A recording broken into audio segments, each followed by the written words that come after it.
Siapa yang pribumi di Indonesia? Coba, siapa yang ngaku pribumi? Jawa akan protes orang-orang Sumatera. Tuh, kok enak kamu yang Jawa mau jadi pribumi? Enggak ya? Bisa saja Sumatera sendiri.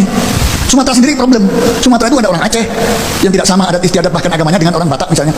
Ada orang Padang, ada orang Palembang, ada yang berbeda-beda lagi.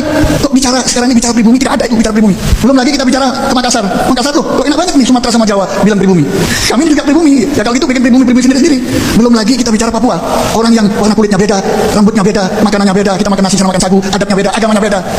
Semuanya beda seperti orang di alam lain. Apa mau kita masukkan pribumi hanya karena ulama Yaman datang ke Indonesia? Ini fitnah besar sekarang ini yang terjadi. Kenapa? Kalau saya mengerti, ya, saya sudah kenyang ini. Saya mengerti bahwa tujuannya bukan Ba'alawi, tapi tujuannya hanya ini sasaran antara Ba'alawi. Tujuannya adalah Islam itu sendiri. Sejak tahun 1850-an, baru mulai banyak orang-orang Hadramaut yang datang ke Indonesia. Kebanyakan orang Arab yang datang ke Indonesia ini dari Hadramaut. Hadramaut ya teman-teman. Assalamualaikum warahmatullahi wabarakatuh. Alhamdulillahirabbil alamin. Assalatu wassalamu ala nabiyyina Muhammadin wa ala alihi wa sahbihi ajmain. Amma ba'du. Teman-teman yang dimuliakan oleh Allah Subhanahu wa taala, kita bertemu kembali di channel Cahaya Hidayah. Nah, teman-teman, jadi di kali ini saya akan membagikan video, yaitu video tentang terkait Habib-Habib Ba'alawi, di mana Habib-Habib Ba'alawi ini makin banyak ya di Indonesia ini yang perilakunya ini sangat aneh ya. Padahal mereka ini mengaku cucu Nabi Shallallahu Alaihi Wasallam. Jadi dahulunya ya teman-teman, Habib-Habib Ba'alawi ini asalnya dari Hadramaut Yaman sana. Ya, di mana tempatnya itu di sana itu hidup susah, kemiskinan. Jadi datang ke Indonesia itu pada tahun ya 1800-an ya, Masehi. Awal-awal datang mereka ini jualan batu ake, jualan minyak wangi. Namun setelah itu ya perubahan mereka ini sangat drastis sekali ya teman-teman. Jadi sekarang mereka ini berdakwah, berceramah, tapi apa yang disampaikan itu ya aneh-aneh. Kenapa teman-teman saya bilang aneh-aneh?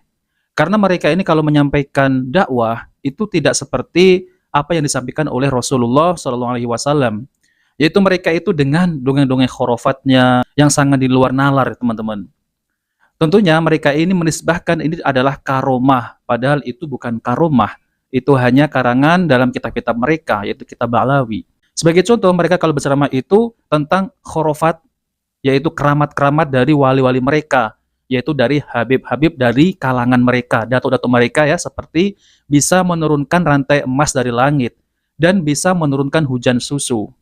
Dan yang lebih anehnya lagi, yaitu bisa mi'raj 70 kali dalam sehari bertemu dengan Allah Subhanahu wa taala, yaitu Habib Faqih Al-Muqaddam, yaitu adalah penghulunya para habaib gitu ya teman-teman. Nah teman-teman, jadi kan aneh ya, berbeda ya dengan dakwahnya yaitu yang dinisbahkan sebagai kakeknya yaitu Rasulullah SAW. Beliau berdakwah yaitu sesuai dengan Al-Quran dan Sunnah. Ini malah berdakwah sesuai dengan dongeng-dongeng khurafat. Nah teman-teman, jadi saya akan tampilkan yaitu penjelasan dari Ustadz Dr. Syafiq Riza Basalamah, yaitu tentang terkait datangnya yaitu Habib Ba'alawi ini ya, katanya ya, yang dari Hadramaut sana ke Indonesia. Apakah mereka ini keturunan Nabi? Nah oke teman-teman, mari kita simak videonya. Orang-orang Arab itu hijrah mereka sebelum tahun 900-an itu tidak terlalu banyak. Sejak tahun 1850-an baru mulai banyak orang-orang Hadramaut yang datang ke Indonesia. Kebanyakan orang Arab yang datang ke Indonesia ini dari Hadramaut. Hadramaut ya teman-teman. Karena apa? Yang pertama karena kehidupan di Hadramaut sangat susah. Sangat susah. Apalagi Hadramaut dulu dijajah sama Inggris. Sehingga banyak orang-orang Hadramaut yang keluar. Bukan cuma ke Jawa.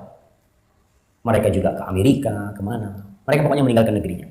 Karena faktor ya, politik, negeri, dan ekonomi. Akhirnya mereka sampai ke Indonesia. Dan di Indonesia ada dua grup yang datang ke Indonesia.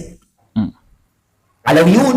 Mereka adalah saudara-saudara kita yang mengaku keturunan dari Ahlul Bait, dari Rasul SAW.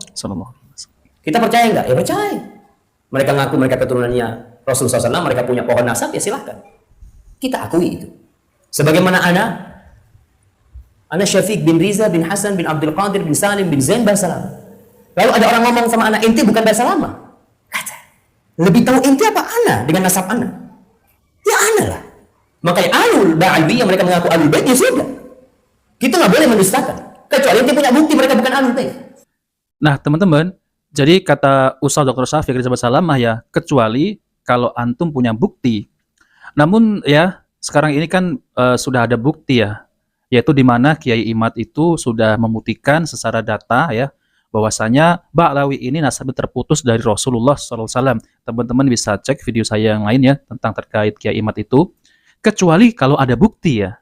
Nah, disitulah ya teman-teman ya, kecuali kalau ada bukti. Ya.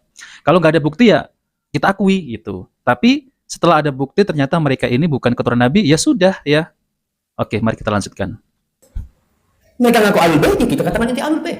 Dan ada ketentuan, aturan-aturan menjadi keluarga Rasulullah SAW. Nggak boleh makan zakat, itu menjadi orang yang paling wajib menegakkan sunnah. Itu ada aturan. Yang datang ke Indonesia, dua. Dari Alawi dan dari Masyayikh. Lalu kalau kita bicara orang Arab itu ada kasta-kastanya juga. Yang pertama disebut Qabail atau Gabail. Mereka adalah hamalatus silah, tukang perang. Gabail ini pokoknya mereka perang, menguasai mana itu disebut Gabail. Yang kedua ada At-Tujar, pedagang.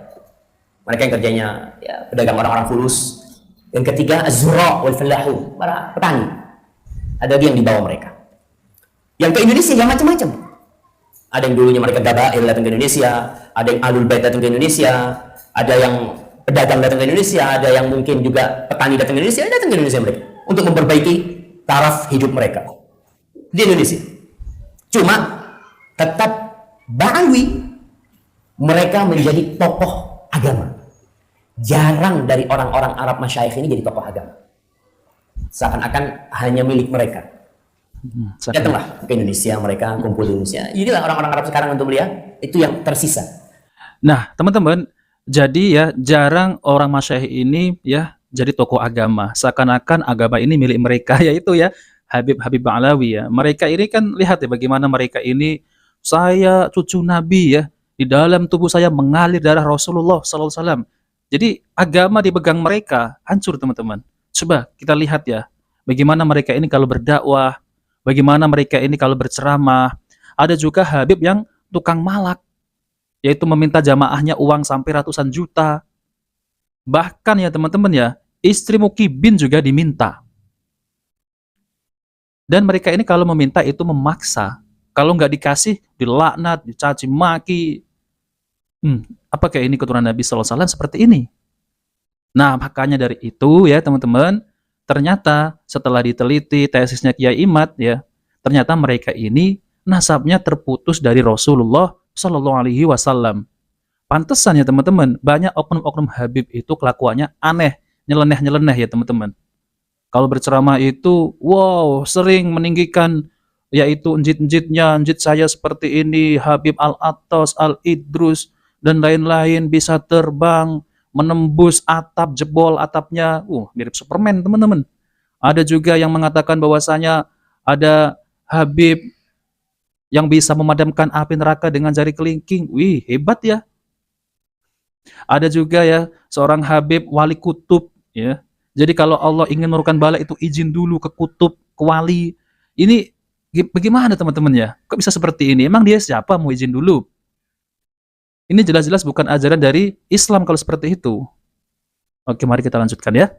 Jumlah orang Arab di Indonesia itu, ketika Anda nulis ini, jadi 8 tahun yang lalu, itu di koran Riyadh, disebutkan jumlahnya 5 juta. Orang Arab yang di Indonesia. Di Indonesia 5 juta ya? Yang di Hadramut nggak sampai 2 juta atau 3 juta. Banyak yang sekali. Yang di Indonesia lebih banyak orang. Karena yang di Hadramut banyak keluar. Dan kita kembali untuk mengenal Syekh Ahmad bin Muhammad As-Surkati Al-Ansari. Ternyata jumlahnya orang Hadramaut Yaman yang ada di Indonesia ini ya teman-teman, itu 5 juta pada tahun berapa tadi itu ya. Kalau sampai sekarang ini mungkin udah banyak ya teman-teman ya. Pantesan mereka ini ya nggak mau pulang ke sana ya teman-teman, betah karena di sana kan sekarang negaranya lagi berperang ya, perang saudara. Ya kalau di sini kan hidup enak ya, bisa ndawir, bisa menipu umat. Ini kenyataan teman-teman, bukan fitnah. Minta sodakoh lah, padahal ya sebagaimana yang disebutkan oleh Ustadz Dr. Syafiq ya, Ahlul Bait itu tidak boleh menerima zakat dan tidak boleh menerima sodakoh. Tapi kenyataannya mereka malah malak-malakin mukibinnya ya. Minta ini, minta itu, ya, minta istri, dan lain-lain ya teman-teman. Banyak ya kelakuannya nyeleneh-nyeleneh. Padahal ya teman-teman ya, nasab itu tidak bisa menjamin orang itu mulia di sisi Allah Subhanahu wa taala ataupun bisa menjamin surga, enggak. Jadi mereka ini ya pinternya itu apa? Pinter dawir ketika berceramah, ente kalau enggak mencintai keluarga Nabi, Ahlul Bait, ente nanti masuk neraka. Lalu diancam seperti itu. Nah, ya akhirnya ini orang-orang awam yang nggak ngerti takut dan tunduk kepada Habib-habib tersebut itu, diancam.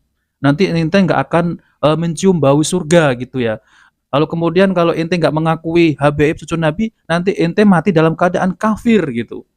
Nah, seperti itu teman-teman. Jadi mereka ini ditakut-takuti seperti itu. Nah, maka dari itu ya teman-teman, maka saya tidak heran ya kalau ada muhibin yang sudah sadar mereka ini katanya muhibin kelas kakap. Yang dimana muhibin itu ya dimintai uang dengan alasan hutang tapi nggak dibayar. Bahkan ada muhibin yang ya ada yang minjam motor gitu tapi nggak dikembalikan malah digadekan. Bahkan ada juga oknum Habib yang meminta santri dinikahi, lalu kemudian punya anak satu, diterlantarkan. Dan terakhir kalinya ya, jual kaligrafi ya teman-teman ya. Kaligrafi itu ya harganya tuh 400 gitu. Padahal muhibin tersebut itu hanya memiliki uang 500, ya udah disodorkan saja. Dia nggak mau, malah tetap minta suruh beli 4 juta. Akhirnya ngutang sana, ngutang sini.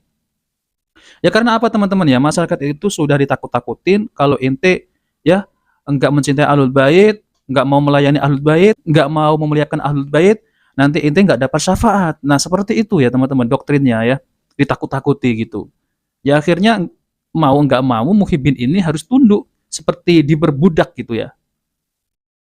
Nah, teman-teman yang dimuliakan Allah Subhanahu wa taala, jadi itulah ya kita ya saya mendukung penuh ya yaitu tesisnya Kiai Imad tentang terkait masalah ya nasab-nasab Ba'lawi ini yang dimana mereka ini ya merusak ya zuriat Nabi Shallallahu Alaihi Wasallam.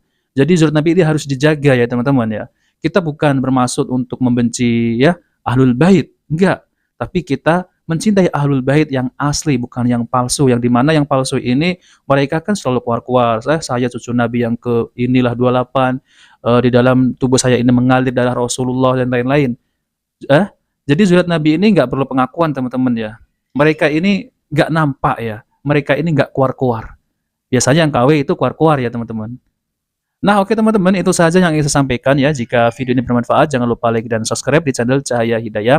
Wabillahi taufiq wal hidayah. Wassalamualaikum warahmatullahi wabarakatuh.